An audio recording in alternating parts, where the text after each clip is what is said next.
del Hospital Central. Perdón. Estoy admitida, me imagino. De la unidad de nefrología del Hospital Central Ignacio Morones Prieto, de San Luis Potosí, del Centro Médico ABC de Santa Fe, también de Medical Consultant Magnet de la Coque de Francia, también de Houston, Texas, de Pediatría e Infectología del Hospital Central Sur de la Especialidad de México, y bueno, pues su servidor, que es el que coordina todo este trabajo titánico.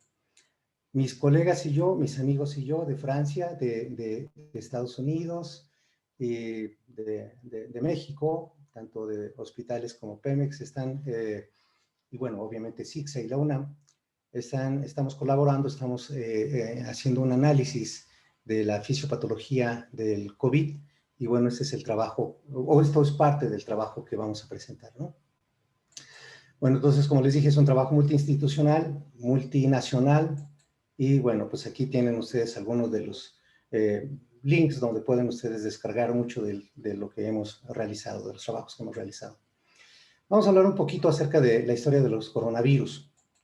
Hay estudios que dicen que los coronavirus surgieron muy seguramente hace unos 10,000 años y fueron acompañando al ser humano en ese tiempo. Sin embargo, hay algunas dudas. Este paper escrito por Wertheim dice que probablemente no haya ocurrido de esa forma. Porque hace 10,000 años, todos los coronavirus, la familia de Coronaviridae, muy seguramente ya estaba habitando e infectando a los diferentes hospedadores, entre ellos el humano y algunos mamíferos, ya estaba infectando y conviviendo con estos animales y con el ser humano desde hace probablemente antes de 10,000 años. Entonces, muy seguramente esta fecha no sea la correcta. Él mismo, el doctor Wertheim, propone que muy seguramente si uno hace el análisis filogenético de árboles filogenéticos inferidos, se llama, usando los modelos de evolución nucleotídica, muy seguramente uno entrará en la idea de que probablemente este virus es muchísimo más antiguo.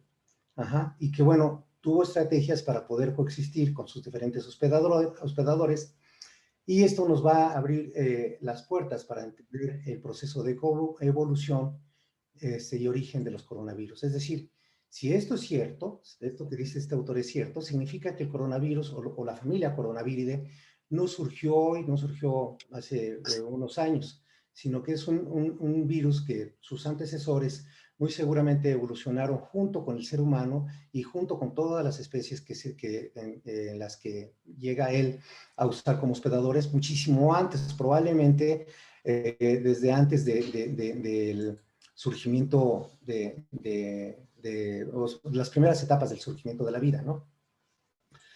Si esto es cierto, entonces probablemente los coronavirus empezaron a acompañar a todos los diferentes seres humanos a los que él es,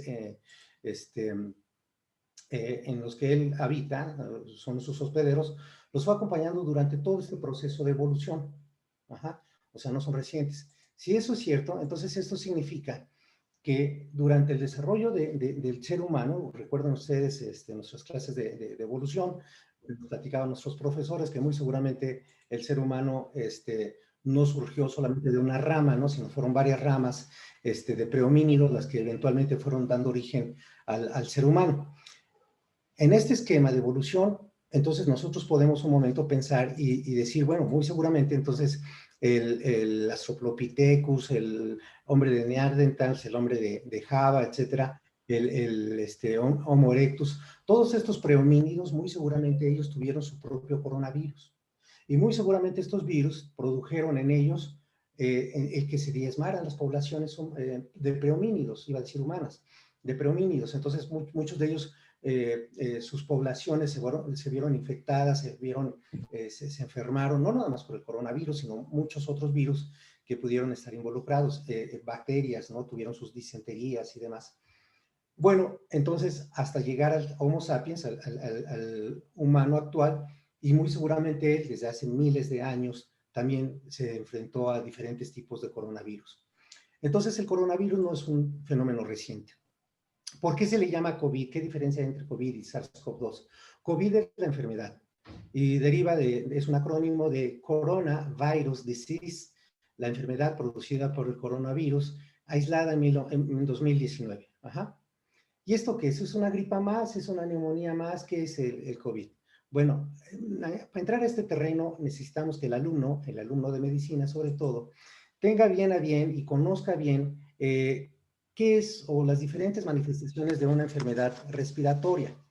Las enfermedades respiratorias, desafortunadamente, no en todos los casos, gracias a Dios, desafortunadamente de repente nos encontramos con algún colega que le cueste trabajo diferenciar entre una enfermedad viral y una bacteriana. Sí. Perdón, entre una viral y una bacteriana. Por ejemplo, a las virales, muchas veces, a las infecciones virales, a estos pacientes les recetan antibióticos y a las bacterianas les recetan antivirales. Hay personas incluso que confunden gripa con influenza. Piensan que la gripa es una, la gripe es otra y la influenza pudiera ser lo mismo. O incluso les cuesta trabajo diferenciar entre una infección de tracto respiratorio superior y una infección de tracto respiratorio inferior.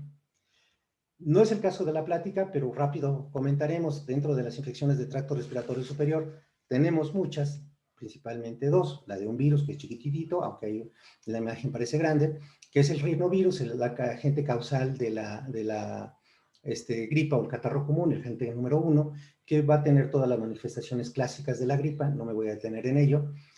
Y por el otro lado, también de tracto respiratorio superior, las infecciones de tipo bacteriano.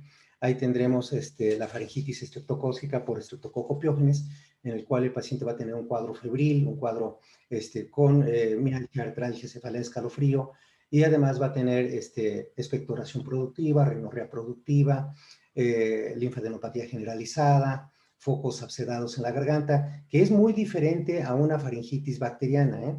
En este caso no hay focos de abscedación, es una zona eritematosa, ligeramente edematizada.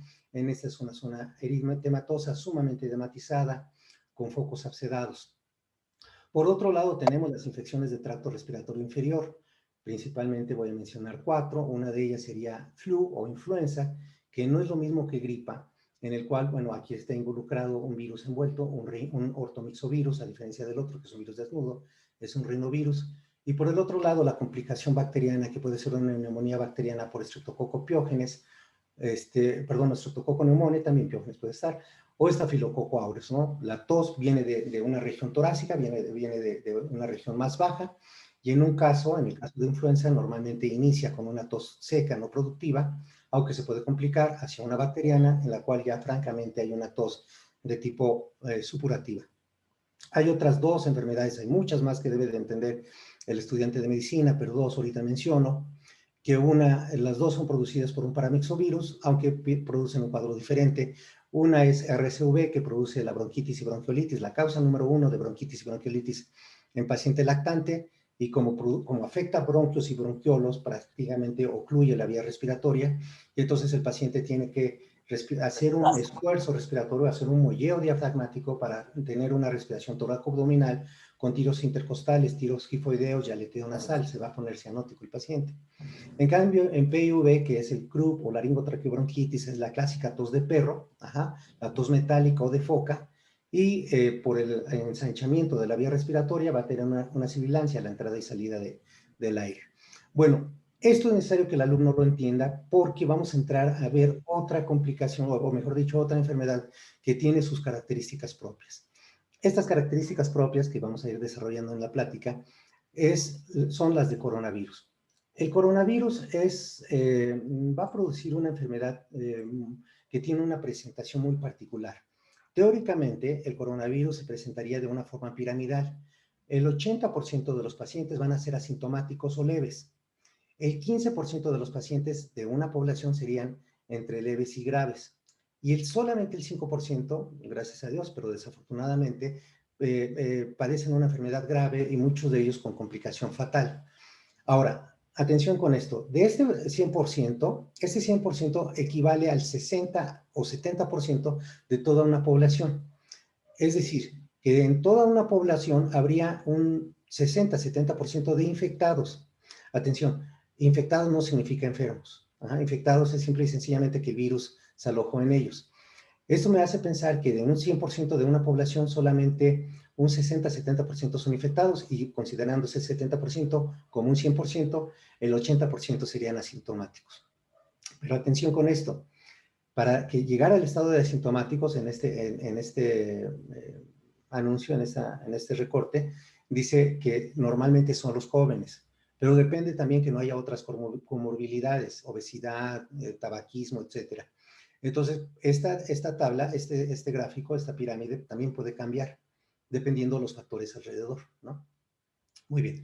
¿Cómo se descubrieron los coronavirus? Recuerden ustedes que yo les había dicho que el resfriado común era producido por un rinovirus, un virus desnudo. Voy a hacer una pequeña pausa, algo que todo alumno que haya llevado microbiología debe de saber.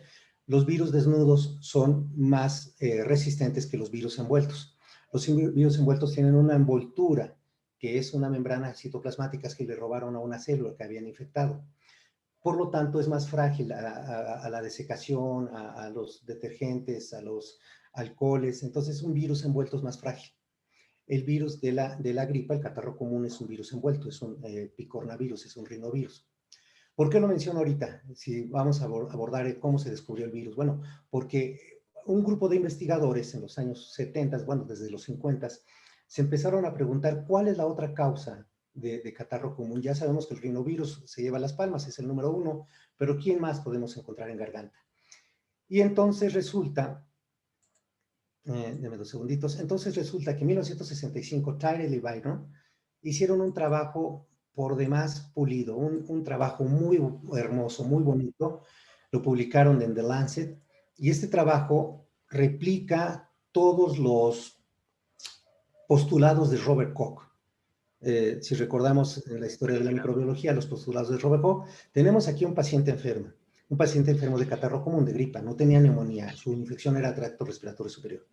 Se toma una muestra, esa muestra se siembra en cultivo celular, se purifica ese cultivo celular, se filtra de tal forma que no haya células, no haya bacterias, no haya ningún contaminante. Se usan filtros muy pequeños por los que solamente un virus puede pasar, y ese filtrado que se tiene ahí se inocula a otro paciente, ¿no? Se están reproduciendo los postulados de Koch. Este voluntario es un voluntario asintomático, sano, joven, y logran reproducir la enfermedad del catarro. ¿Qué pasa con esto? Que una vez que se reproduce la enfermedad, se toma una muestra, se cultiva en cultivos celulares y se vuelve a aislar el mismo virus. Entonces, es un trabajo muy hermoso, muy pulido para 1965. El único problema es que sí aislaron y reprodujeron el virus. Dijeron, aquí tengo yo un virus que está produciendo catarro común, sin embargo, no sé cuál es. Y bueno, a ellos le llamaron al virus B814. Harvey y Perkins también el año siguiente, en 1966, hicieron un trabajo muy similar. A partir de un paciente con gripa, tomaron muestras, las sembraron en cultivos celulares y aislaron un virus. ¿Qué virus es? Quién sabe, no lo pudieron identificar y solamente le llamaron el 229E. Entonces tenemos aquí, estamos ante la puerta de un virus respiratorio, un virus nuevo, no sabemos, pero que afecta a tracto respiratorio superior, insisto. No sabemos qué virus es. Ajá. Entonces, bueno, sabemos que por lo menos no es un rinovirus, no es el del catarro común. ¿Por qué se deduce que no es un rinovirus? Porque hicieron las pruebas estos dos autores y trataron a estos virus con solventes orgánicos, alcohol y demás. Y entonces el virus se neutralizó. Si fuera el rinovirus, que es un virus desnudo, hubiera soportado el tratamiento. Entonces dijeron, no es un rinovirus. Conclusión, es un virus envuelto. ¿Cuál? ¿Quién sabe? Hasta ese momento se conocían dos virus envueltos respiratorios. El ortomixovirus, que produce flu, influenza, que es una afección de tracto respiratorio inferior, y el paramixo, que también es otro virus envuelto, el paramixovirus, que produce, recuerden, se los mencioné hace ratito, el virus respiratorio sincitial y el parainfluenza, que produce crubo, laringotraqueobronquitis, también de tracto respiratorio inferior. Y entonces, por pruebas serológicas, dijeron, este virus nuevo no coincide ni con ortomixo ni con paramixo. ¿Quién es? ¿Quién sabe? No se sabía. Lo único que sabían es que era un virus respiratorio envuelto, hasta ese momento. Al siguiente año, 1967, Chanok publica en PNAS un artículo también muy bueno, en el cual él describe que a partir de un paciente con catarro, toman el virus, lo aíslan y no lo logran identificar. Ellos dicen, tenemos ante nosotros otro virus muy parecido a los otros colegas, que se llama virus OC, así le llamaron ellos.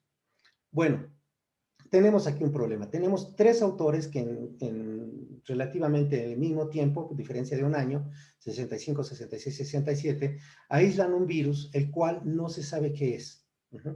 Se sabe que es un virus envuelto, se sabe que es un virus respiratorio, pero hasta ahí. Bueno, no es hasta que llega esta gran mujer, esta titán de la microscopía electrónica, que es la doctora Almeida, al siguiente año, 1967. Yo les recomiendo este artículo, es un reportaje, un análisis que se llama June Almeida y el retrato de los coronavirus, mujeres en la ciencia. Búsquenlo, está muy padre. Y para todos los que somos papás de niñas inquietas que les gusta descubrir la ciencia, yo tengo a mi pequeña de 10 años, le gusta mucho, les recomiendo este video, se llama La mujer en la ciencia, June Almeida. June Almeida era una chica, una joven de europea, de nivel socioeconómico muy bajo. Su padre trabajaba como chofer de camión de transporte público. Entonces no le alcanzaba para estudiar una carrera profesional. A ella le gustaba mucho la ciencia, pero no alcanzó para eso.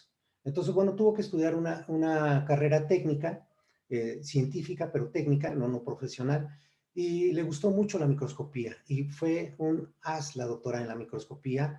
Tan es así que todavía ahorita seguimos, yo recuerdo con la maestría y en el doctorado alguna vez hicimos trabajos de microscopía electrónica, de micrografía electrónica, y seguimos algunos patrones y algunas técnicas de la doctora Almeida. Todavía hace escuela la doctora Almeida. Bueno, ¿qué publicó la doctora Almeida? Ella se dio cuenta que estábamos ante un problema, no se sabía qué virus era estos respiratorios, ¿recuerdan?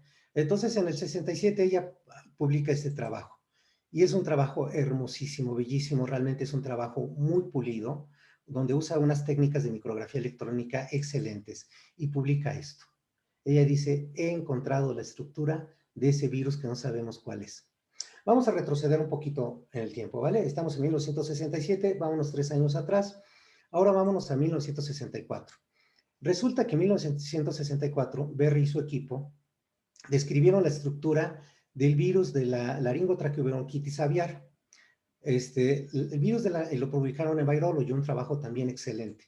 El virus de la laringotraqueobronquitis aviar es un virus muy parecido, por eso es que las zoonosis no respetan si afecta a humano o animales, ¿no? Bueno, en este caso es un primo hermano, ¿no? De otros coronavirus, también es un coronavirus. Y entonces aislaron este virus y encontraron esto, vean, qué maravilla, de verdad, yo cuando veo estas micrografías me quedo anonadado, todos los que nos gusta el mundo microscópico. Si se dan cuenta y comparamos por un lado el trabajo de Berry con animales, con el virus respiratorio de una gallinita, y lo comparamos con el trabajo de la doctora Almeida, con un virus respiratorio, pero de humanos, nos damos cuenta que prácticamente son idénticos, son idénticos. Y bueno, esto fue para 1964-67. La doctora Almeida describió a este virus como un virus redondo, perdón, un virus de tamaño mediano, 80-150 nanómetros, y atención con esto, lo describe como realmente es, como un virus pleomórfico. Tú vas a encontrar en la bibliografía que todo el mundo dice que es un virus redondo, no es redondo, es pleomórfico, no tiene una forma definida, está recubierto de membrana, y con eso coincide con lo que otros anteriores autores habían dicho, que se inactivaba con el fenol y alcoholes, pues precisamente porque tiene una envoltura. Y además tiene unas cubiertas de proyecciones superficiales en forma de masa. Esto es una masa, es un martillo, un marro, no sé cómo se llama. Y que estaban muy especiadas. No sé, yo creo que a la doctora en ese momento se le hubiera ocurrido la idea de llamarle mejor masavirus o algo así, ¿no? Pero bueno, se le llamó coronavirus. Ahora, mucha gente, algunas gentes piensan que corona se le puso por Sounds Corona.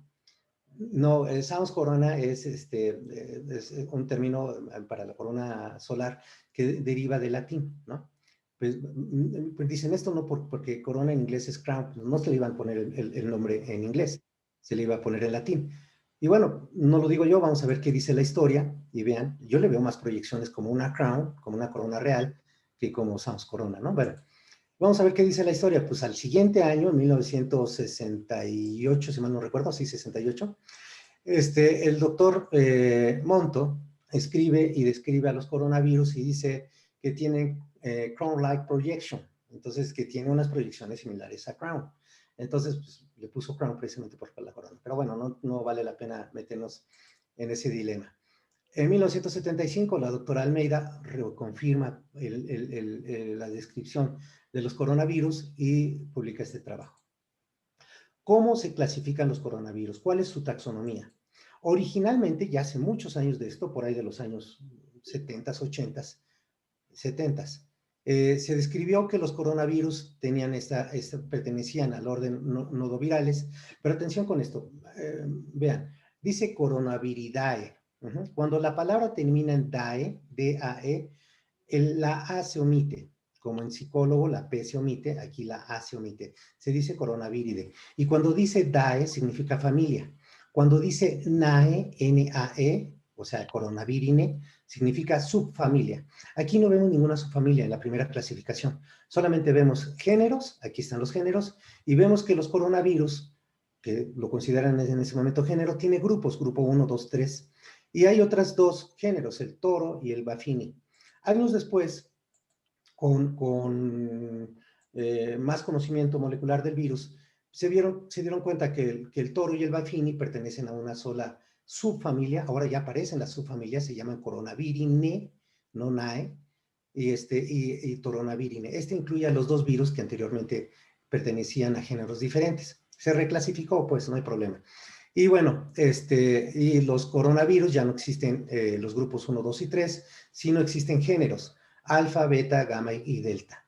Y del beta surgen ahora otras especies, o mejor dicho, otras especies, otros grupos, como el grupo A, B, C y D.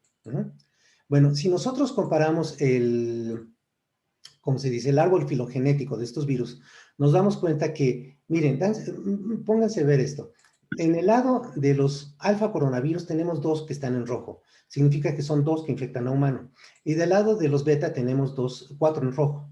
O sea que hay 6 virus coronavirus que infectan a humano. ¿Te acuerdas que había mencionado al 229? Está aquí, que produce catarro común, no produce.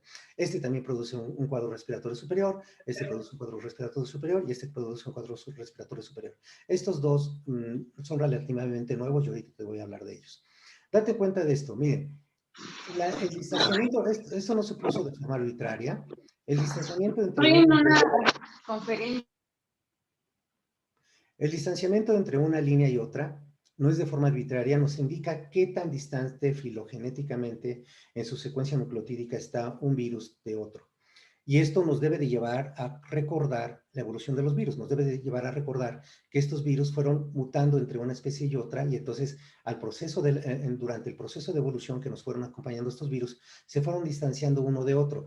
Piensen un momento en esto. El hecho de que un virus se distancie uno de otro significa también que filogenéticamente sus hospedadores también están distanciados uno de otro. O sea, uno puede inferir que, por ejemplo, si este infecta a humano y este infecta a murciélago, probablemente hubo un punto en el cual sí se encontraron ambos, ¿no? Es decir, no ambas especies, sino que el contacto entre ambas especies. Pero bueno, y bueno, luego surgen dos virus que vamos a ver un poquitín más al rato, en 2003 y 2012, que uno es el SARS-CoV, no SARS-CoV-2, sino SARS-CoV. El SARS significa Severe Acute Respiratory Syndrome, el síndrome de agudo severo respiratorio, y el MERS, que es Middle East Respiratory Syndrome, que es el síndrome respiratorio agudo de Medio Oriente.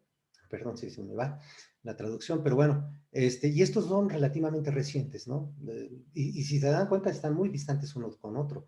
Uno pensaría que todos los de humanos están en una línea, ¿no?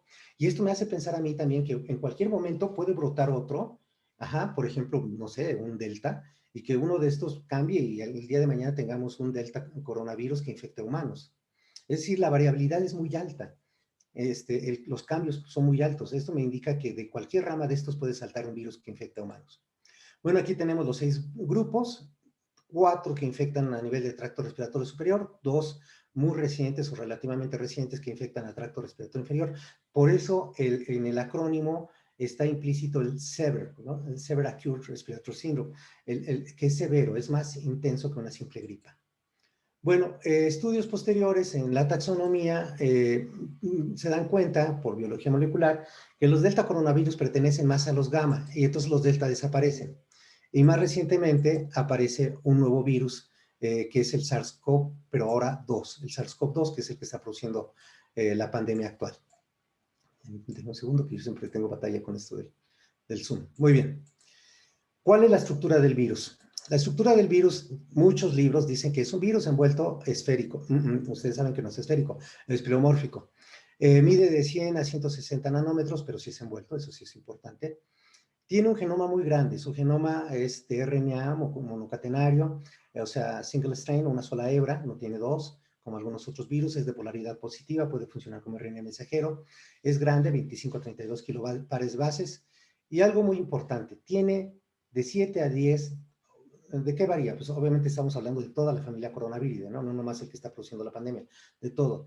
Tiene de 7 a 10 open reading frames, marcos de lectura abierta. Si recuerdas tus clases de biología molecular, los marcos de lectura abierta nos pueden dar pausa o nos pueden abrir la puerta a proteínas policistrónicas. Es decir, que un marco de lectura abierta puede ir la polimerasa a leer en un punto o puede leer en otro. Y entonces te puede dar proteínas de diferente tamaño. Entonces, esto te habla de variabilidad. Ajá. Bueno, ¿cuál es la estructura del virus? Tiene su glicoproteína de superficie, esta es la que va a hacer contacto con el receptor. Tiene también proteínas de membrana, tiene la proteína de nucleocápside, que es la que le va a ayudar a enredar, a enrollar todo el material genético. Algunas proteínas accesorias, dependiendo del virus que se trate. Algunos tienen esterasas, otros tienen hemaglutininas y proteínas transmembranales. Ahora, atención con esto. Todo el material genético, se compone prácticamente 2/3, la gran parte del material genético, tiene muchos genes que unos de ellos ni sabemos para qué codifican, ajá, y otros sí se han asociado con la replicación del virus. Se sabe que estos genes tienen que ver con la replicación del virus, pero no codifican para proteínas estructurales, es decir, 2/3 del material genético del virus no es para proteínas estructurales. Las proteínas estructurales, lo que es en sí el virus, lo que es ya la estructura, la arquitectura del virus, las proteínas que componen al virus, solamente están en 1/3 del genoma. Y aquí tenemos este tercio del genoma. Ajá. Muy bien. ¿Cómo se replica el virus? Estos virus van a tener una proteína de superficie, que son las que se codifica, la parte del tercio del genoma, va a codificar para proteínas estructurales. Dentro de ellos tenemos la proteína spike, que es la con la que se une el receptor, la de envoltura, membrana, nucleocápside, que ya habíamos visto, y algunas otras proteínas accesorias. Bueno, la proteína de superficie va a tener dos dominios, un dominio S2 y un dominio S1. El dominio S2 es un dominio que está anclado a la membrana de la envoltura del virus. Es la parte amino, la más distante. Y el dominio S1, que se le llama también RBD por Receptor Binding Domain, o dominio que se une al receptor, tiene dos subdominios. El CTD, que es el carboxilo, el que verdaderamente se une al dominio, y el NT, el que no se une al dominio y es como un puentecito. Cuidado con esto porque aquí esto lo tiene que ver incluso con la infección e incluso con la variabilidad. Lo vamos a ver más al rato. Muy bien. ¿Cómo se une el virus? El virus se une, ¿cómo se replica? Se une su receptor, perdón, su proteína a un receptor, que en el caso del coronavirus el actual, el SARS-CoV-2 y el SARS-CoV, es la proteína, la enzima 2 convertidora de angiotensina. Muchas veces escucho que le decimos la enzima convertidora de angiotensina 2 también, ¿no? Muy bien, entonces este virus se va a ayudar también de otra proteína celular que es, es una proteasa, es una serina proteasa transmembranal, que sus siglas son TMPRSS2, o también con caltepsina.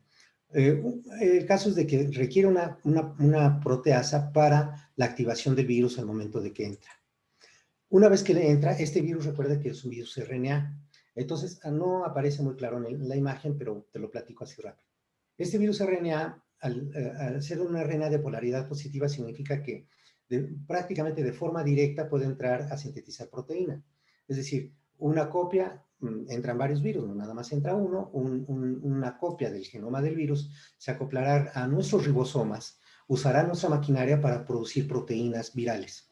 Otra copia de ese virus será transcrita por medio de una enzima que trae el virus, que se llama RNA polimerasa dependiente de RNA, y esta RNA polimerasa dependiente de RNA va a ser la copia del positivo a un negativo.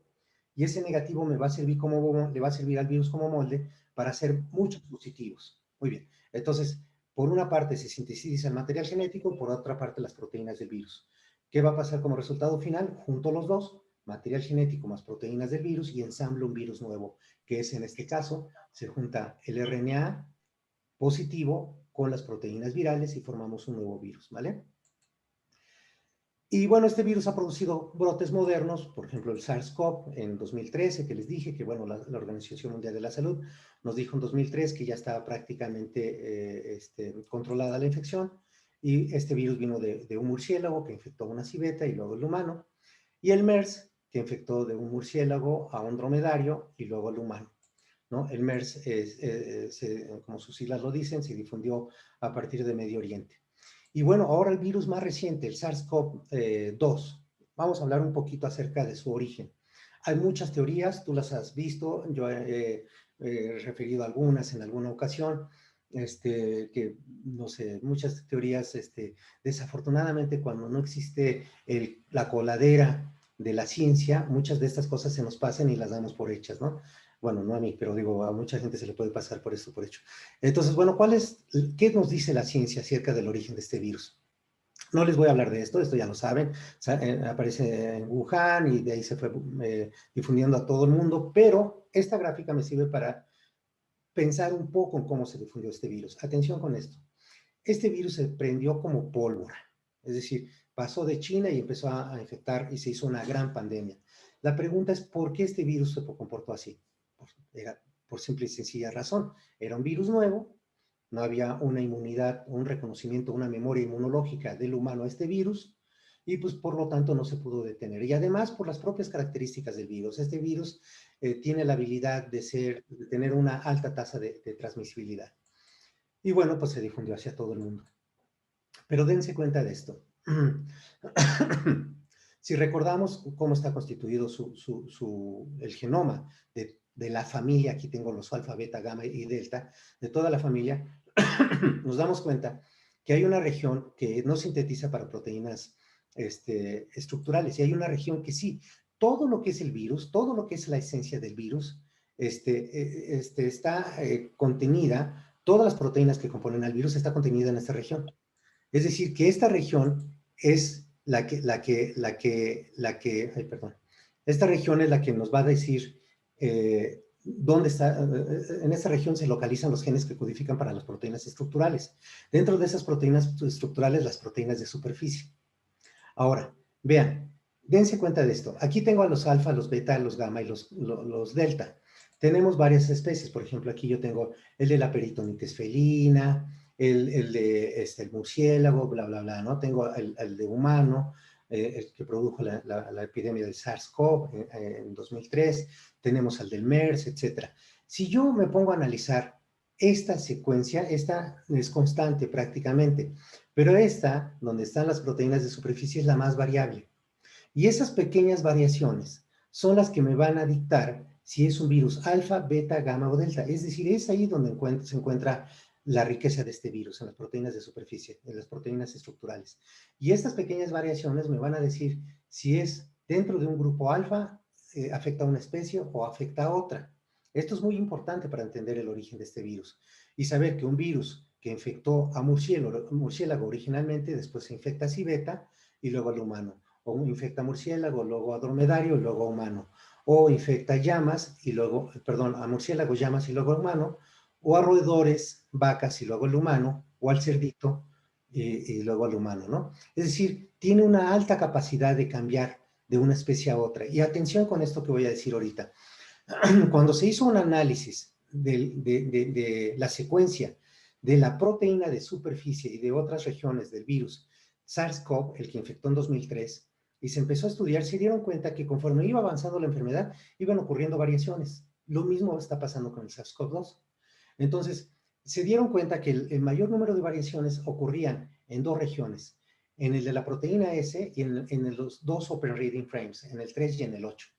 Y entonces tomaron como prototipo los primeros aislamientos de este virus, del SARS-CoV, en 2002, por ahí así.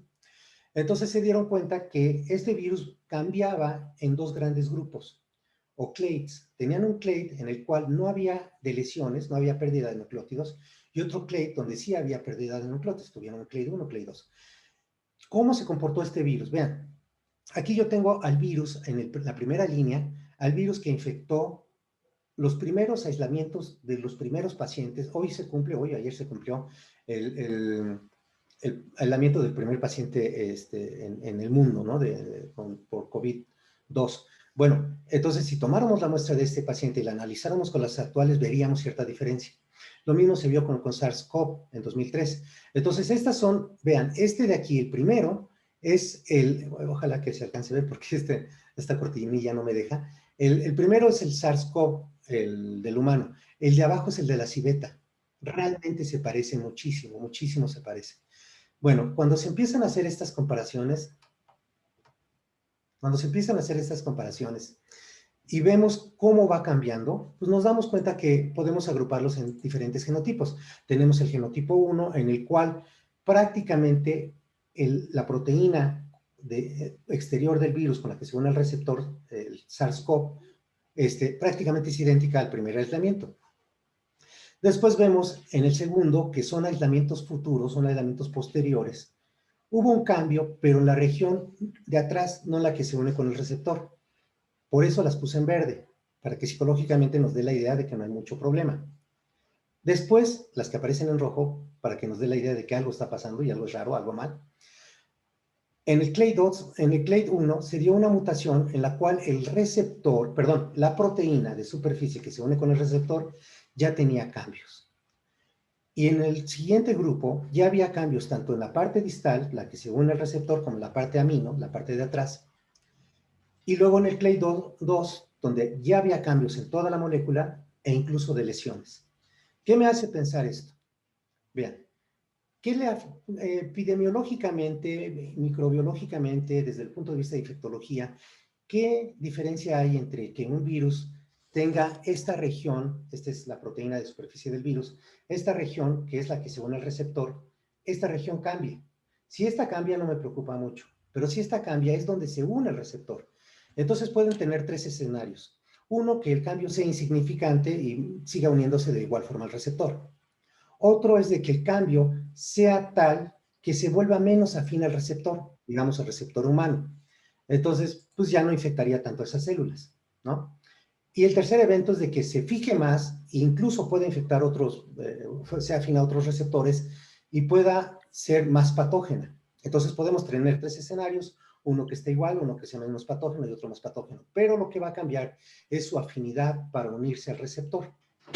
Y esto nos hace pensar que si esto ocurre, pudiera, por ejemplo, unirse menos al receptor del murciélago e ir cambiando y por contacto, por la comunidad, con seres humanos que compran animales vivos en un mercado de mariscos, etcétera, por el contacto continuo, porque esta mutación no se dio de un día para otro, se vuelve más afín al humano. Ajá. Es decir, esto no se creó en un laboratorio, eso se creó en el laboratorio de la evolución natural de los virus. Ajá. Entonces, esto es en el SARS-CoV. Bueno, ¿qué pasa por el lado? Esto es por el lado de la proteína que se une al receptor. Vean que hay pequeñas variaciones. Conforme se fue detectando, haciendo el estudio molecular de la proteína, se dieron pequeños cambios. Con que cambies una leucina, un ácido aspartico por una lisina y una trenina por serina, pasa de ser un virus que infecta a humano a un virus que infecta a civeta. Así de fácil. Por ejemplo, hay uno que infecta humano y civeta, pero comparten ciertos motifs, ciertos sitios de unión entre la proteína y el receptor. Ahora, ¿qué pasa con respecto al receptor? El receptor celular. Nosotros no mutamos mucho, no tanto como un virus. Nuestra evolución o nuestra tasa de mutación es muy lenta. Digo nosotros, humanos y mamíferos, los otros animales, la civeta, el rey con la rata, etcétera, ¿no? Ellos no mutamos tanto. Pero si estudiamos la secuencia de nucleótidos del receptor donde se va a unir la proteína, vemos que realmente la diferencia es pequeña. A ver, vamos por partes. Vean, aquí esta es la del cerdo, cambia en 5 nucleótidos. O sea, que el receptor AC2 humano se parece al de cerdo, diferencia por 5 nucleótidos. Si el cambio de la proteína del virus que se va a unir aquí ocurre y ya no se pega tanto al del cerdo y ahora se pega más al mío, entonces puede saltar de una especie a otra. Ahí está la explicación de cómo surgen los virus, cómo pueden saltar de una especie a otra. Vean, este es un estudio muy bonito que se hizo con los delta coronavirus, porque los delta coronavirus ocurre un fenómeno muy especial. ¿Qué fenómeno muy especial? Pues se transmite de aves a mamíferos terrestres. Vamos a ver, si yo recuerdo mis clases antiguas de biología hace 20,000 años, yo recuerdo que mi maestro me decía que según la clasificación del Linneo existía reino animal, filo cordata, subfilo bla, bla, bla, ¿no? Entonces, las aves pertenecen a una clase que se llama clase de aves. Pues este virus fue capaz de cambiar de un ave a un mamífero terrestre y se cambió de la clase ave a la clase mamalia. Vean el caso de los gamma coronavirus. Estos también son una historia muy bonita que contar. Aquí pasó, digo desde el punto de vista académico, ¿no? Aquí pasó de un ave a un mamífero acuático. Es decir, tiene la capacidad de pasar de un ave a un mamífero acuático. Y bueno, en el caso de los alfa y los beta ocurre algo muy similar, ¿no? Y aquí pasa a los humanos, ¿no? Que somos también mamíferos terrestres. Entonces, conclusión, este virus tiene una enorme capacidad de cambiar de una especie a otra, precisamente por las variaciones que tiene sus proteínas de superficie y el embone que va a hacer con el receptor celular, que es diferente entre cada especie. Es como, imagínate tú esto, la proteína del virus es una llave. Esta llave tiene sus dientecitos y ahorita abre esta puerta. Pero si yo le cambio los dientecitos, tal vez esta puerta no abra, pero tal vez la siguiente sí. Y así ocurren las mutaciones. Si el virus se diseñó en un laboratorio, claro, fue en el laboratorio natural de la evolución, o sea, de miles de años de evolución. ¿Qué pasa con el coronavirus SARS-CoV-2, el que ya nos está preocupando ahorita? ¿Está ocurriendo lo mismo está ocurriendo. Y hay estudios serios que están diciendo, este virus está cambiando, está mutando. Por ahí sale un estudio que dice, este virus está mutando y ahora se está volviendo más agresivo. Pero porque tal vez no salgan las noticias que muchos de ellos, de estos virus, no sé, voy a decir una cifra arbitraria, el 80% de las mutaciones, capaz que se están volviendo virus menos patógenos para el humano y capaz que se están volviendo, no sé, más patógenos para el gato, el perro, no lo sé. Y entonces sí están ocurriendo estas mutaciones y esto es un estudio serio donde se hizo la secuenciación nucleotídica y aminoácidica de estos virus y conforme va avanzando la pandemia va ocurriendo mutaciones. Esto echa de por tierra a las teorías de complot y todo lo que surge alrededor. Bueno, ¿qué pistas tenemos de que este virus tiene cierta afinidad o hay factores que le predisponen o le abren la puerta a este virus? En febrero o marzo, cuando este virus estaba surgiendo, apareció esta foto. Estados Unidos lleno de focos rojos y México no tenía nada. Y entonces la gente muchas veces se sigue por teorías del complot, se sigue por teorías conspiratorias, se sigue y todo lo ve mal y dice, no, no, no, aquí algo nos están ocultando. ¿Por qué en México no hay el número de casos como si hay en Estados Unidos? Conclusión, dos conclusiones. Uno, se nos están ocultando información y dos, no hay pruebas suficientes. Bueno, a mí no me interesa nada cualquier otra cuestión, lo mío es científico. Cuando escuché un comentario en la red, decía, de forma sarcástica, bueno, es que tal vez el río Bravo tiene un efecto antiviral. Dije, ay, santo Dios, bueno, ¿cuánta nos hace falta por conocer de la naturaleza de la transmisión de las enfermedades? Hay una tribu, esta información yo ya la tenía, pero se me olvidó, y entonces mandé un mensaje al chat de la familia y les dije, oigan, ¿alguien se acuerda de esta tribu, de estos datos? Y le agradezco muchísimo a mi sobrina Ingrid, ella está en Francia, trabaja para el gobierno francés y me dijo, tío, aquí está la información. Dije, gracias, porque yo sí no me acordaba el nombre de la tribu, pero bueno, aquí lo tenemos. No sé si ustedes sepan que hay una tribu que se llama la tribu Pima. Esta tribu Pima se había extendido en Sonora y en Arizona, mucho antes de las fronteras México-Estados Unidos. Se crean las fronteras y, bueno, se divide la tribu Pima entre Pima norteamericana y mexicana. Bueno, esto creó un cambio en cuanto a toda su forma de ser, todas sus costumbres, su alimentación y demás. Y actualmente tenemos a los Pimas mexicanos y a los Pimas norteamericanos, que tienen acceso a hamburgers, tienen acceso a toda la tecnología del mundo y se ve un gran grado de obesidad. Y entonces, bueno, por un lado tenemos en el río, no es un defecto antiviral, simple y sencillamente son una enfermedad, tiene que atravesar fronteras, valles, obesidades, hipertensiones, una serie de cosas. No es tan fácil, no es una mancha de tinta que se difunde ya. entender la pandemia, entender la enfermedad, hay que entender muchos factores. Es muy complicado. Por eso se lo dejo a los epidemiólogos. Yo soy microbiólogo. Entonces, bueno, la tribu Pima del sur, norte de nuestro país, es muy diferente a la del sur de Estados Unidos. Y esto ocurre no nada más con pimas, este es un pima norteamericano, no nada más con tribus latinoamericanas, sino también con asiáticas. Mientras en Asia se practica el deporte y demás, se ve un grado alto de obesidad en Estados Unidos. Bueno, pero ¿por qué pegó en Ciudad de México? Bueno, pues porque Ciudad de México es el foco neurálgico de la migración de prácticamente toda la República. Tenemos aquí una fuente de transporte en aeropuertos grandísimo, ¿no? Entonces, era lógico que tarde que temprano se iba a presentar en la Ciudad de México. Era inevitable. Y bueno, algo sí quiero mencionar. Esto de aquí es una foto, es una instantánea, pero es una foto de todo un video. No, si esto fuera un video, veríamos cómo la mancha se sigue distribuyendo y tarde que temprano le va a pegar a México. Esto es más o menos como una tsunami.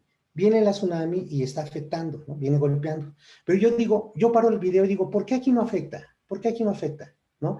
Lo que estoy viendo es simplemente esta foto de acá es una instantánea, no es todo el video. Lo que yo estoy viendo de acá es que aquí no está llegando el agua. Ah, algo nos están ocultando, no hay suficientes pruebas, por algo no está llegando el virus acá. No, es que es parte de un proceso. Esto es algo de tiempo que tarde o temprano nos va a llegar. Y probablemente a algunos no les llegue mucho, pues aquí el letrero, o a algunos les llegue más. Eso es lo que hay que entender desde el punto de vista científico. Y entonces, bueno, a algunos nos va a pegar más, y vaya que si nos está pegando, porque bueno, ocupamos de los primeros lugares en obesidad, ¿no? Y eso no nos debe de extrañar a nosotros que pues ahorita tengamos las condiciones que tenemos, ¿no? De la enfermedad, que les dije tarde que temprano nos iba a pegar. Si nosotros analizamos todo, sumamos todas las comorbilidades, nos da 57, eso es un informe del día 15. Sumamos todas las comorbilidades, es un reporte oficial. Tiene un 57% de presentación de comorbilidades. Sé que la comorbilidad no se presenta sola. El que es obeso normalmente es hipertenso o es diabético o fuma. Pero digo, esto nos debe de dar una idea más o menos de lo que está pasando. Si nosotros a esto analizamos, a estos datos oficiales, analizamos el número de muertes, nos damos cuenta que el número de muertes es del 9.79 en el reporte oficial. Eso hace pensar que este 5% que yo tenía contemplado anteriormente, muy seguramente no es el que está, o sea, este 9% rebasa por mucho ese 5%. Y de este 5% no todos van a morir, solamente porcentaje, lo que me hace pensar que este 5% es más grave. ¿Qué puedo yo inferir, sin ser epidemiólogo, nomás con ver esto, qué puedo yo inferir? Que las comorbilidades de alguna forma están impactando a este 5% y este triángulo muy seguramente no tenga la misma conformación como se esperaría, porque estamos viviendo en una comunidad muy obesa, diabética, hipertensa y demás. ¿Qué pasa con los negativos? Bueno, pues muy seguramente tengan otra enfermedad, no necesariamente tengan que tenerla de moda. Ajá. ¿Qué pasa con los enfermos ambulatorios y con los recuperados? Pues este casi 80% y este porcentaje de recuperados me hacen pensar que la enfermedad no se va a presentar en todos igual, va a haber enfermedad leve. Y esto, vamos, todo el mundo lo sabe, hasta Hollywood sabe que no todos se van a enfermar. Va a haber gente que va a haber resistente. Esto hasta Hollywood lo sabe, ¿no? Que cuando pega una pandemia no todos les va a pegar. Y entonces, bueno, va a haber una población que sea resistente y sea sintomática. Esto a la vez es una ventaja, porque si acaso se diera una inmunidad protectiva, entonces pudiéramos estar pensando en una inmunidad en ato. Pero bueno, vamos a meter a la coladera de la ciencia sin ninguna otra pretensión, solamente la ciencia que hable, ¿no? La ciencia, el conocimiento nos hará libres, dice la Biblia. Entonces, bueno, vamos a meter a la ciencia qué evidencia hay de que el coronavirus tenga un comportamiento sesgado y afecte más a unos y menos a otros. Vamos a ver, ¿qué nos dice la ciencia? En 2003, mucho antes, con el SARS-CoV, no SARS-CoV-2, se dijo que la herencia, la presentación del Human Leukocyte Antigen, el 4601, le daba una desventaja a los pacientes que portaban este antígeno. Esta variación del antígeno, es un antígeno normal que todo el mundo lo portamos, pero esta variación le daba una desventaja al ser humano. al paciente. Pero hay que recordar cómo se heredan este antígeno HLA. Este antígeno HLA, recuerda que se hereda por codominancia materna y paterna, ¿no? Van a heredarse de forma igual, pero de una forma de haplotipo. ¿Qué significa haplotipo? Son variaciones del DNA, es decir, hay polimorfismo. Vamos a verlo en un esquema. Yo aquí tengo una comunidad asiática, tengo a papá, mamá, la nuera y el esposo.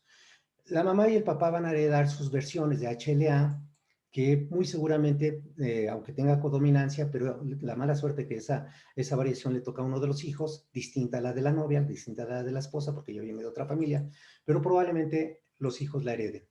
Y entonces esta herencia se va a presentar algunas variaciones del HLA en unos individuos y en otros no. Se ha comprobado entonces que genéticamente hay gente que es más susceptible a la enfermedad que otra, ¿vale? ¿Qué pasa con las moléculas que nos ayudan o participan del sistema inmune? En otro estudio también hecho con SARS-CoV, se vio que el Chemokine Co-receptor ligand, el CCL2, y el mannose binding ligand, el MBL, que son dos moléculas que tú recuerdas en tus clases de inmunología, participan de forma muy importante en la modulación de la respuesta inmune. Estas variaciones propician que el paciente esté más indefenso ante la infección por coronavirus. Es decir, hay una propensión al enfermarse por COVID, ¿no? Perdón, por SARS-CoV y bueno, podemos traspolarlo a COVID. Les recuerdo la función del CCL2, participa en múltiples condiciones inmunológicas, el mannose binding lectin de forma igual. También la interleucina 12. Si alguien tiene una variación de la interleucina 12, que participa como muchas interleucinas en una forma muy importante en el sistema inmune, también puede estar desprotegido contra la infección. El receptor, recuerda tú que el virus entra y le participa una proteasa. Bueno, esta proteasa se ha descrito que está regulada por el receptor de andrógeno. ¿Qué significa eso? Que, que ante la infección por SARS-CoV, el varón está más susceptible a ser infectado que una mujer. Imaginémonos una comunidad en el norte del país donde la mayoría de varones va a trabajar de migrante a Estados Unidos y son poblaciones, esto no lo digo yo, hay escritos en esto, son poblaciones predominantemente de mujeres, porque todos los hombres se fueron a trabajar a Estados Unidos. Entonces llega el virus y probablemente no tenga el impacto que pudiera tener en otros lugares, por lógica. Entonces, bueno, y bueno, también se ha visto que tiene, esto ya es un estudio reciente de 2020, que probablemente el tipo sanguíneo también tenga alguna inferencia, probablemente el tipo A sea más susceptible que el O. Y bueno, todo lo que ya sabemos de la obesidad, aquí este doctor, que también no está tan delgado, ¿no? Se queda viendo al paciente y dice, si ves las barbas de tu amigo cortar, pon las tuyas a remojar, ¿no? Entonces, la obesidad es un factor determinante, la hipertensión, esto fue publicado en 2000, ahí no tengo ahorita el dato. Y bueno, el tabaquismo, es un absurdo, yo he visto esto, pero muchos casos, ahorita toda la gente que protesta contra el COVID y no sé qué más, que hay que curarse, hay que ponerse el cubrebocas y demás, son fumadores empedernidos, entonces imagínense estar fumando y con cubrebocas, es una contradicción. Bueno, hablando de fumadores, en un estudio muy reciente, 2020, se vio que los niños tienen menos expresión de AC2 que los adultos. Y los fumadores tienen mayor expresión de AC2 que los adultos sanos. Entonces, ¿qué significa esto? Que hay una propensión también por edad y hay una propensión también por hábitos. Eres un niño, es poco probable que te infectes, aunque hay casos de niños, y eres adulto, fumador, y es muy probable que te dé el COVID. Nosotros hicimos un estudio en mi equipo de investigación en el cual mi alumno Alejandro revisó la microbiota oral de fumadores sanos, perdón, quise decir de no fumadores, fumadores y fumadores de vape, y vimos que el fumador de tabaco y el fumador de vape, conforme va avanzando el tipo de tabaco, el tipo de cigarro que fuman, hay una variación de la microbiota hacia más patógenos y más resistentes. Entonces, claro que el tabaco ejerce un efecto a este nivel. Muy bien, resumiendo, si vivimos en un país obeso, si vivimos en un país diabético, que el elixir natural, el agua natural son los refrescos edulcorantes, pues no nos sorprendamos que tenga el impacto que tiene este virus aquí. y nos vimos cortos, ¿eh? La verdad es que yo creo que debería de haber pegado más. Dios nos libre, ¿no? Pero bueno, la verdad es que es un problema.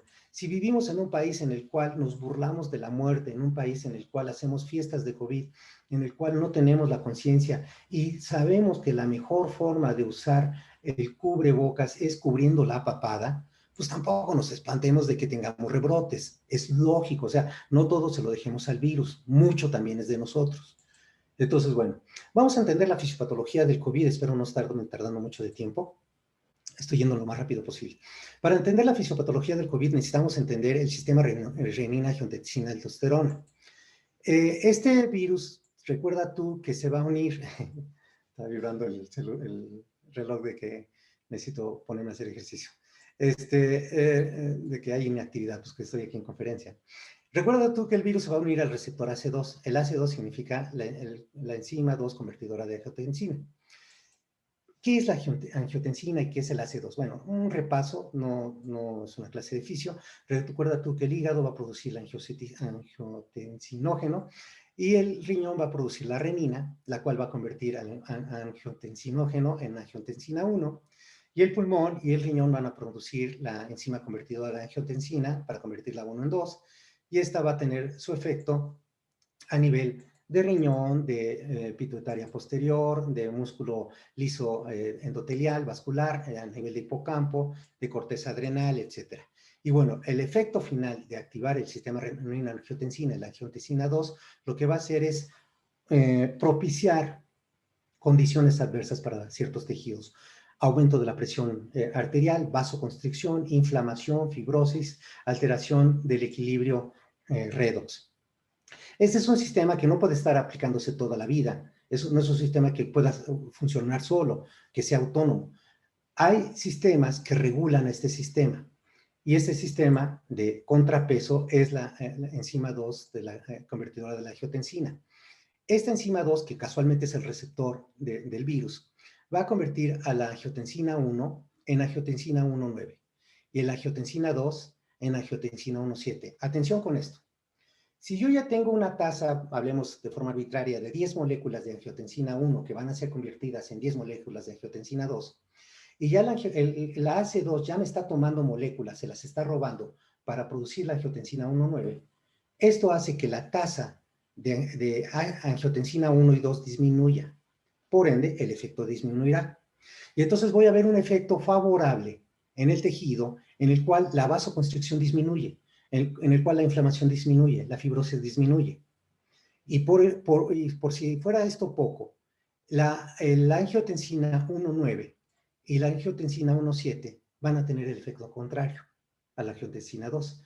La angiotensina 1,9 se va a unir al receptor ATR2 y la angiotensina 1,7 se va a unir al receptor MAS, Mitochondrial Assembly Receptor, y van a tener un efecto contrario, va a haber vasodilatación, antiinflamación, un antifibrótico, va a ser una condición más favorable para el tejido. Entonces debe de haber un equilibrio y ese equilibrio lo juega AC2. Bueno, ¿qué pasa bueno, nada más como comentario, algunos fármacos actúan a este nivel, algún día lo hablaremos. ¿Qué pasa con el AC2? El virus se une a AC2. A ver, vamos por partes. Si el virus se une a AC2, se une a estas dos enzimas que tienen un efecto benéfico. Si se están uniendo a AC2, entonces se bloquea el efecto de AC2. Luego entonces aumenta el efecto de AC1. Y entonces aumenta la vasoconstricción, aumenta la fibrosis, aumenta la inflamación, que juegan un papel muy importante en la fisiopatología de la enfermedad. No sé si queda claro. Y entonces vean, aquí está la AC2, que su papel original debería de convertir a angiotensina 1,7 y 1,9. Pero ¿por qué se activa el sistema renina-angiotensina? Dice, local or systemic infection or sepsis. Infección local o sistémica o un grado de sepsis, una infección viral en pulmón, por ejemplo, me va a activar el sistema de renina-angiotensina 1. Y entonces ya no va a haber quien neutralice esto. ¿Qué va a pasar? Va a pasar acute lung injury, va a pasar daño en pulmón agudo, va a pasar daño miocárdico, vasoconstricción, aumento de la permeabilidad vascular, etc. ¿Por qué? Porque la AC2 está neutralizada por el virus. No nada más eso. Se ha visto, bueno, aquí está el sistema de renina-angiotensina, ya no lo voy a explicar. Se ha visto además que cuando el virus se une al receptor, bueno, mejor dicho, perdón, no se ha visto, se hipotetiza. Porque esto ocurre mucho con otros virus, lo hemos visto con otros virus que tienen el mismo efecto. Al unirse al receptor se forma un endosoma que se interioriza, hay gente que dice internaliza, se interioriza hacia la célula y entonces produce algo que se llama down regulation, o sea, una baja regulación de AC2. Y entonces se esconde el AC2, hay una baja expresión de AC2 porque se metió junto con el virus, ya no hay AC2 en la superficie celular. ¿Esto que va a conducir? Que al no haber AC2 tiene efecto AC1 y va a producir daño tisular, inflamación y fibrosis, ¿vale? Muy bien. Para entender esto hay que entender algo que se llama Acute Respiratory Distress Syndrome, el síndrome de dificultad respiratoria aguda, para poder entender la fisiopatología de esto. Este es un pulmón sano, es un alveolo, quise decir.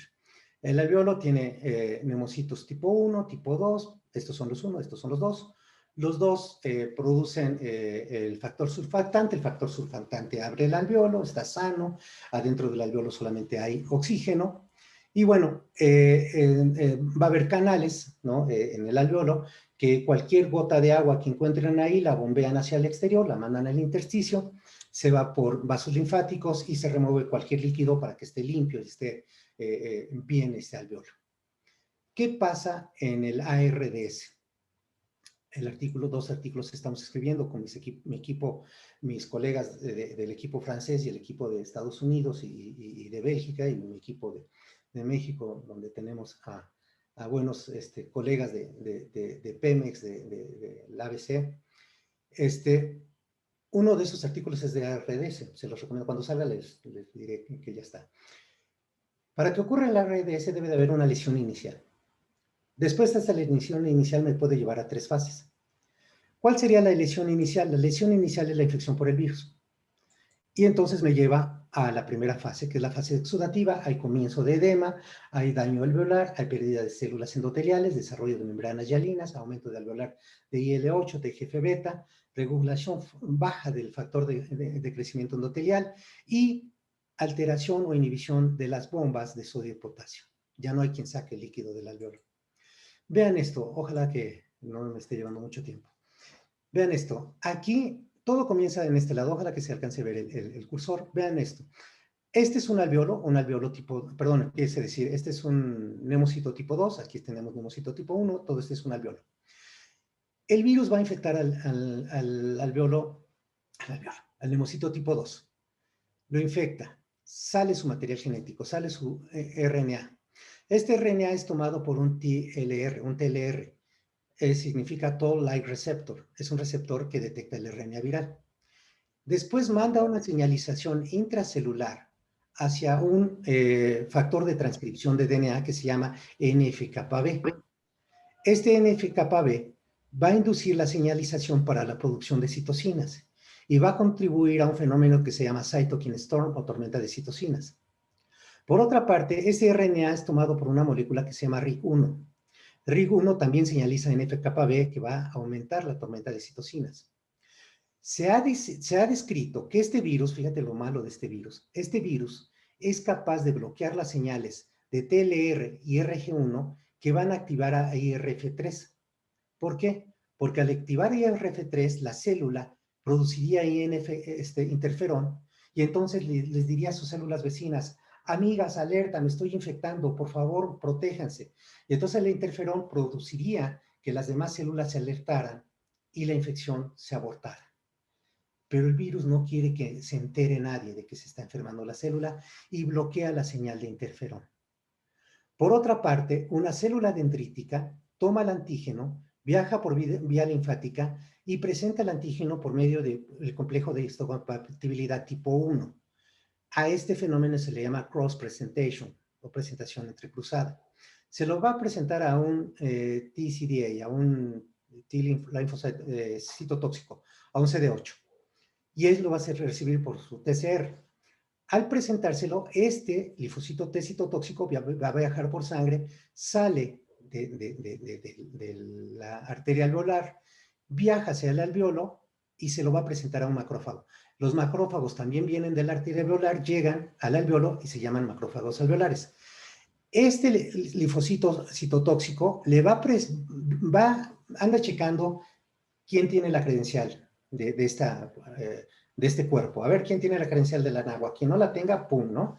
Entonces él va a checar y le dice, a ver, preséntame tu antígeno por tu MHC1. La célula enferma va a presentar antígenos virales.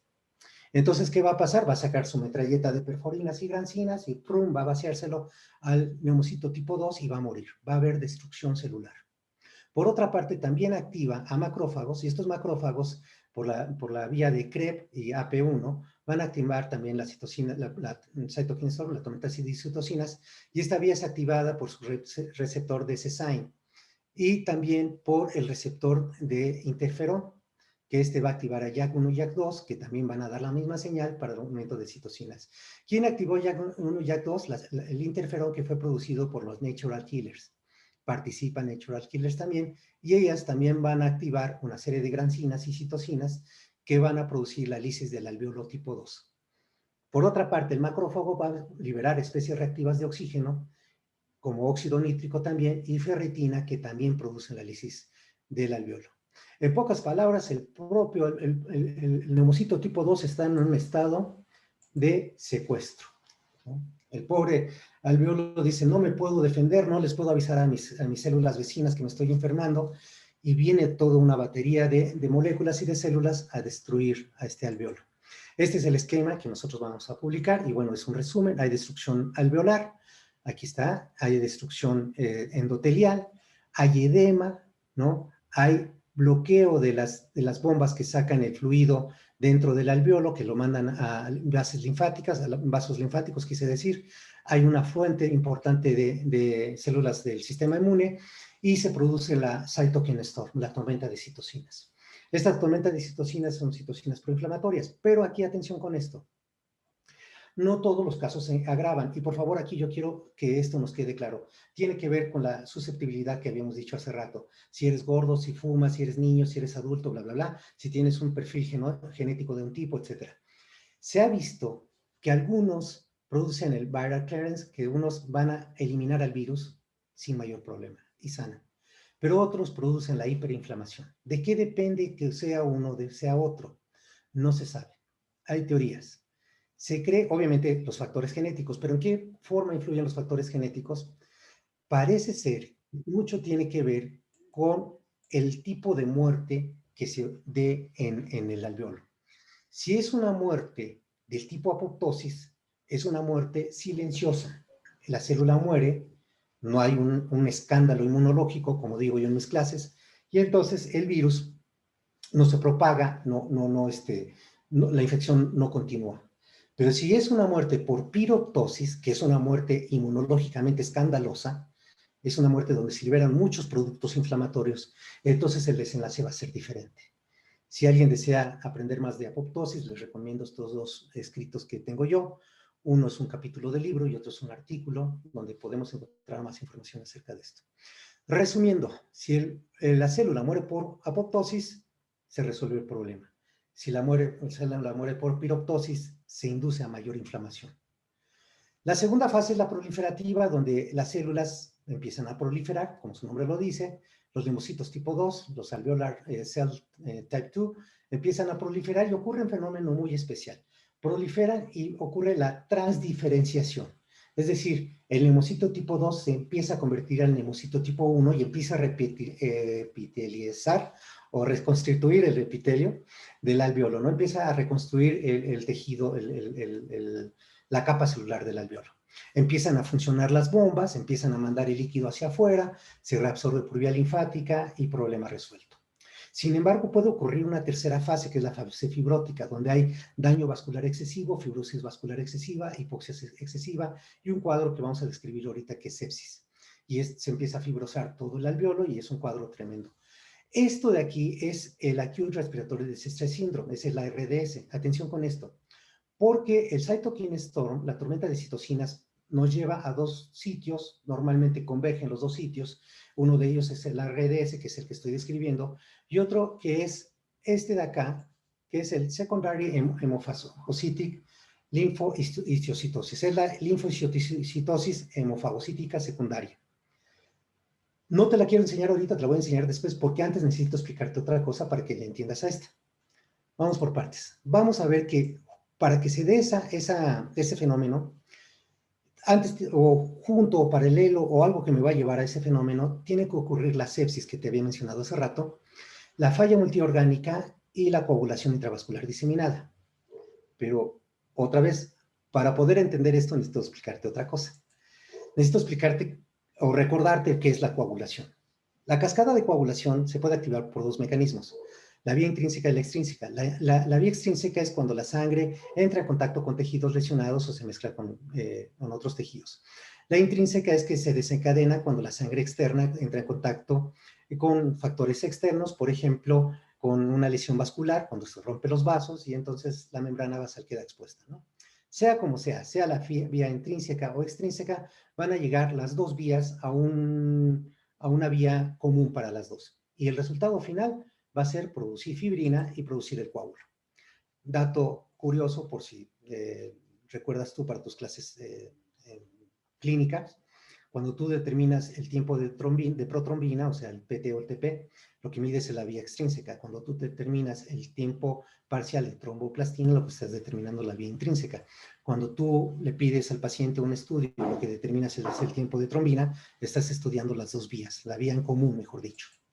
Bueno, así como hay la formación de coágulo, debe de haber su contraparte, la destrucción de este coágulo, porque no podemos estar coagulando todo el tiempo. Para eso participa el plasminógeno. El plasminógeno se va a convertir en plasmina, y la plasmina va a degradar la fibrina y va a producir los diferentes productos de degradación. Entonces, la plasmina va a degradar la fibrina y ya una vez que se destruye el coágulo, va a empezar la fibrina a cortar el coágulo. Esto es importante porque lo vamos a ver ahorita en COVID. Cuando se destruye el coágulo, se van a empezar a producir cachos de esta fibrina. Y los cachos principales son el dímero DD, o sea, el dímero, son dos dímeros, y el fragmento E. El dímero D y el fragmento E son lo que compone a la fibrina. Esto es importante porque al rato vamos a evaluar la presencia de dímero D en pacientes con COVID. Bueno, este fue un breviario cultural y vamos a seguir con la infección por COVID. La infección por COVID se produce una sepsis de tipo viral.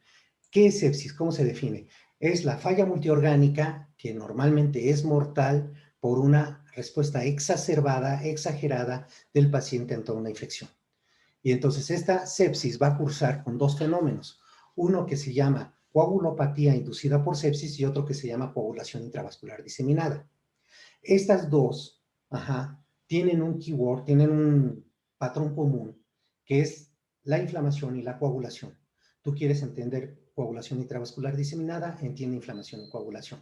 Quieres entender coagulopatía inducida por sepsis, tienes que entender esto. Y para entender inflamación y coagulación, tienes que saber qué son los DAMs y PAMs. Los DAMs y PAMs son moléculas asociadas a patógenos, o sea, moléculas que normalmente todas las bacterias presentan, por así decirlo, o moléculas que te dicen que el tejido se está dañando. Estas dos moléculas van a producir inflamación y coagulación y tormenta de citocinas. Muy bien. Vamos a revisar cómo se da el shock. Voy a poner como ejemplo, no a COVID, porque ahorita vamos a ver qué pasa en COVID. Voy a poner una Escherichia coli, por ejemplo. Cuando hay presencia excesiva de LPS en el torrente sanguíneo, se da una tormenta de citocinas. Esta tormenta de citocinas va a hacer que los vasos sanguíneos se dilaten.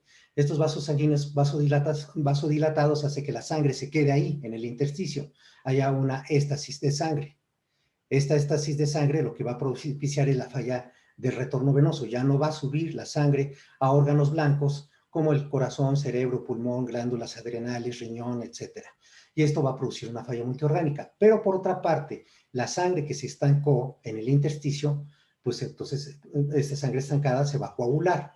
Pero Diosito no nos puso 10 millones de factores de coagulación. Tenemos un límite de factores de coagulación y entonces va a haber un agotamiento de los factores de coagulación, la sangre estancada ya no se va a coagular y ahora va a presentar un cuadro de hemorragia. A esto le llamamos coagulación intravascular diseminada. La coagulación intravascular diseminada junto con la falla multiorgánica van a llevar al estado de shock. ¿Sí queda? Para entender la gente que desee investigar un poquito más acerca de ello, les recomiendo este artículo que publicamos acerca de septicemia, y habla un poquito acerca de shock. Para entender los procesos de coagulopatía que ocurren en estos eventos, hay que recordar que la respuesta tromboinflamatoria va a producir daño endotelial. Y este daño endotelial va a hacer que aumente la trombina por una parte y por el otro el plasminógeno activador inhibidor 1 va a producir la inhibición de la fibrinólisis, es decir, no se va a degradar el coágulo. Va a estar ahí el coágulo, no va a ser atacado, no va a ser degradado. Y esto va a hacer que se formen más coágulos de fibrina dentro de la microcirculación tisular. Se van a formar muchos coágulos, va a haber trombosis. Esto conduce a ¿qué? A la falla multiorgánica, habíamos dicho. Hay un decremento en el conteo de plaquetas, hay un aumento en las pruebas de tiempo de trombina, y por otra parte, la inhibición de la fibrólisis, que se conoce como parada fibrinolítica, va a producir que, si recordamos la protrombina, el fenómeno de fibrinolisis lo que hace es cortar la fibrina, cortar el coágulo y liberar los dímeros D. Hay una disminución de niveles de dímeros D. Lo puse en negrito para remarcarlo porque en COVID pasa lo contrario, y ahorita vamos a explicar por qué. Hay un aumento grave de la coagulopatía asociada a sepsis y de la coagulación intravascular diseminada. Hay aumento de la permeabilidad vascular, ¿no? Y otros mecanismos que disminuyen las proteínas anticoagulatorias. Ese es un poquito el resumen de todo esto, nada más que aquí ponen otras patologías que algún día si quieren los platicamos. Ponen al síndrome urémico hemolítico y a la púrpura trombocitopénica, las voy a ocultar en esta ocasión. Y bueno, este es un poquito el resumen de lo que les dije. Llegan los PAM, llegan los DAM, son sensados por macrófagos o monocitos y se activa la cascada de coagulación, la formación de coágulos y el agotamiento de factores de coagulación. ¿Recuerdan ustedes que había dicho yo la participación de AC2? Bueno, el AC2 es el receptor del virus, ¿no? Y entonces hay unos lugares que se llaman cuerpos de Billy-Paley, que en estos cuerpos se sugiere o se hipotetiza que ahí están reservados dos factores de coagulación, el factor 8 y el factor de Bilderman factor, ¿no? Y entonces son liberados estos factores y promueven la coagulación. Entonces, todo este daño endotelial también va a producir la coagulación exacerbada. Pero, ¿qué pasa con COVID? ¿Qué pasa con la coagulopatía con COVID? Les había dicho hace rato que ocurría un fenómeno muy raro.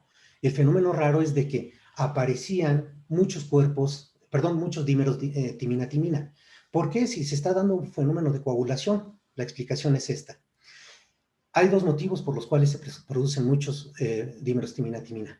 Uno es por una regulación positiva de la fibrinólisis local en los alvéolos por el activador plasminógeno de tipo uroquinasa, que se llama UPA, que es liberado por los macrófagos alveolares. Es decir, el mismo macrófago que está participando en la respuesta inmune en el alvéolo libera este plasminógeno que va a tener un efecto muy similar, o mejor dicho, activador del plasminógeno que va a tener un efecto muy similar y se van a liberar dímeros timina-timina. La otra es la infección directa de células endoteliales por el virus, la unión con el receptor, hace que se libere, que se propicie la liberación masiva del activador del plasminógeno. En resumidas cuentas, esta infección, la infección natural, lo que va a producir es que se active el plasminógeno y por lo tanto una liberación excesiva de dímeros timina-timina. ¿Qué vas a ver tú en la coagulopatía por COVID? Lo que vas a ver tú, deme 2 segunditos, lo que vas a ver tú, ahí ya se me fue, ahí está. Bueno, espero que se siga viendo. Perdón, ¿sí se alcanza a ver? Algo No, muy... doctor, dejó de compartir su pantalla. Estoy compartiendo pantalla. Ahí sí se comparte pantalla, doctores, Sí, doctor, ya se ve bien. ¿verdad? Perdón. Deme 2 segunditos, por favor, no tardo mucho.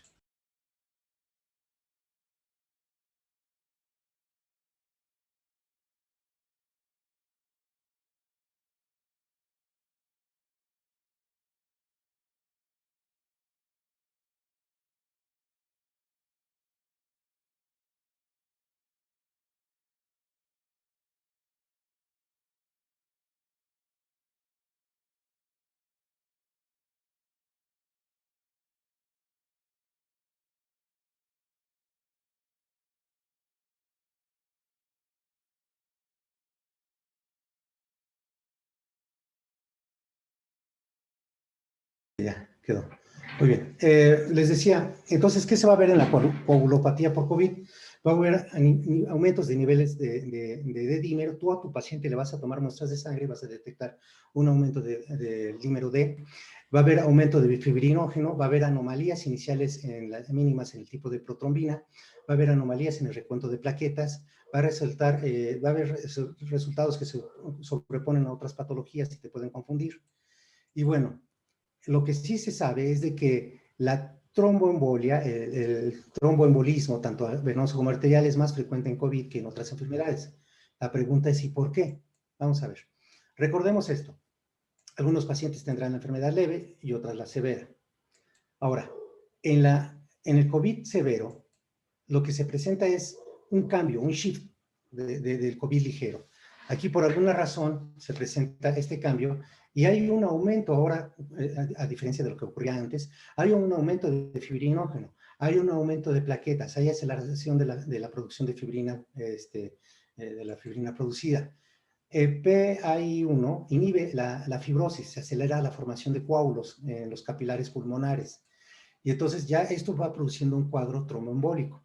La unión del virus con el receptor AC2 produce que se agrave el daño celular, aumenta el factor tisular, disminuye el sistema de proteína C, y todo eso te va a llevar al síndrome de linfocitosis hemofagocítica secundaria. ¿Qué es esta HLH? Es un síndrome hiperinflamatorio caracterizado por la activación excesiva de células inmunes, como macrófagos, células dendríticas, células natural killer y células T citotóxicas. Es decir, es un grado de hiperexacerbación de la respuesta inmune y de la tormenta de citocinas. Es un grado más alto. Si recuerdan ustedes, este cuadro habíamos dicho que o se podía ir a RDS, o mejor dicho, junto con RDS se iba al cuadro linfocitosis hemofagocítica. Y bueno, ¿esto a qué va a llevar al paciente? Lo va a llevar a un daño multiorgánico severo. Pregunta, ¿por qué se da ese daño multiorgánico severo? Por dos causas, por la coagulopatía y también porque el receptor para el virus se encuentra en casi todos los órganos. Entonces el virus se va a difundir a todos los órganos y se va a colocar y se va a interactuar con todos estos receptores en diferentes tejidos, en diferentes órganos. Bueno, hablando un poquito más de este fenómeno de la linfohistiocytosis, hay que pensar que la linfohistiocytosis hay de dos tipos. La primaria, que es familiar, heredable, y la secundaria, que es adquirida. En la secundaria se va a ver, es un estado hiperinflamatorio, habíamos dicho, se van a ver los siguientes fenómenos. Hay una hiperferritinemia, una alta concentración de hierro en la sangre. Hay una estimulación excesiva de TLRs, hay una estimulación, y bueno, las consecuencias que lleva por la señalización de los TLRs, hay una activación excesiva de células presentadoras de antígeno y hay una activación incontrolada de células T dependientes de interferón gamma, es decir, principalmente células T citotóxicas, y esto te lleva a un grado de destrucción tisular todavía más. Y hay dos fenómenos con las citocinas, uno que se llama tormenta de citocinas, que es a nivel tisular, a nivel local, y otro que ya habíamos visto, y otro que se llama hipercitoquinemia, hemos, sangre, es decir, que hay un aumento excesivo de citocinas en la sangre, lo cual te va a llevar a un cuadro fulminante. Y todo esto se produce con insuficiencia multiorgánica y finalmente el fallecimiento del paciente. Este artículo me gusta mucho porque dice, ¿de qué estamos hablando? Estábamos hablando de cytokine storm, pero dice el tormenta, tifón, ciclón, huracán, hay que estar bien pendientes de lo que pasa en el paciente porque hay que saber hacer las diferencias y saber sobre todo que esto puede tener diferente origen, ¿no? Me parece muy... En un estudio que se hizo en China se dijo, bueno, ¿cuáles pudieran ser los marcadores que nos dicen que es el peor pronóstico para nuestro paciente? El pronóstico de predictores de mortalidad. Son dos en este estudio. Uno, la ferritina elevada, y dos, la interleucina 6 elevada. Son los dos factores predictivos. Y bueno, pues son los que producen el peor daño, la muerte. ¿Y qué evidencia hay de que afecta a otro órgano? Dijimos, está distribuido en todos los tejidos, afecta a riñón, ya no me da tiempo de explicar cómo. En intestino voy a hacer un pequeño paréntesis. El intestino, a nivel de intestino delgado, tiene el receptor AC2, pero este le va a servir para otro encomienda. Junto con el receptor P-al-acero-AT1 y el receptor AT2 va a tomar el triptófano del alimento. Tú ahorita te comes un risco de bistec, este triptófano lo va a tomar y por vía de la señalización de mTOR va a producir en intestino delgado una serie de péptidos antimicrobianos. Estos péptidos antimicrobianos van a ser liberados de tal forma, sobre todo en intestino grueso, de tal forma que se regule la población microbiana a nivel intestinal. En pocas palabras, regula la microbiota. ¿Qué pasaría si el virus se une a este receptor AC2 y produce el downregulation? La conclusión es de que este virus, déjame ver, ¿dónde está? Este virus, perdón, quiere decir, este receptor, al unirse al virus, se interioriza, produce la downregulation y ya no hay producción o metabolismo del triptófano. Por lo tanto, ya no hay péptidos que tengan actividad antimicrobiana. Y entonces se produce un desequilibrio en la microbiota intestinal que se llama disbiosis. Por eso es que se ha visto en estos pacientes cuadros diarreicos. Por eso es que se ha visto en estos pacientes cuadros gastrointestinales. Hay hipótesis un poquito complicadas que hablan acerca de un eje intestino-pulmón. Y tiene lógica, porque habla mucho de la inmunidad mucosal. Si el intestino se encuentra adecuado, en condiciones adecuadas, pues estará emitiendo una serie de señalizaciones, citocinas antiinflamatorias, y el estado del pulmón estaría bien. En caso contrario, si el intestino estuviera en un estado de disbiosis o el pulmón se viera infectado, hay una intercomunicación entre ellos que diría que las cosas están mal y darían señales de alerta. Esto no quiere decir que los probióticos por sí solos tendrían un efecto benéfico para la regulación de la respuesta inmune en pulmón, no, pero sí que se está dando este fenómeno y que falta mucho por investigar. Los que tenemos la línea de investigación de microbiota tenemos mucho que investigar ahí. Ya por último, me llegó en abril, ¿qué fue? El 26 de abril, 2 de la tarde, hora de Inglaterra, ya era la noche acá, nos llegó un comunicado en el cual nos decían, alerta, se está presentando, esto lo envió PICSOC, que es la organización de Inglaterra de terapia intensiva pediátrica. Me llegó este comunicado y nos dijo, alerta, se está presentando un cuadro hipercoagulativo en los pacientes pediátricos con SARS-CoV-2. Un cuadro que semeja a Kawasaki. Esta foto la tomé de Kawasaki Foundation, es un cuadro de Kawasaki. Kawasaki es una enfermedad rara, una enfermedad de origen desconocido que se caracteriza por hipercoagulación e hiperinflamación. Vean, aquí tenemos inflamación en el ojo, también eritema en pie, descamación de la piel, de mucosa, se presenta un exantema, un enantema, etc. Entonces dijeron que tenían un caso similar a Kawasaki, pero por COVID. Y estas son las fotos de los pacientes que tuvieron este problema. Aquí se anunció en un inicio que era una enfermedad similar a Kawasaki producida por COVID. Pero me gustó mucho este otro artículo que salió poco después que decía COVID-19 y Kawasaki síndrome. Dice, ¿debemos realmente estar sorprendidos? Y la respuesta de este autor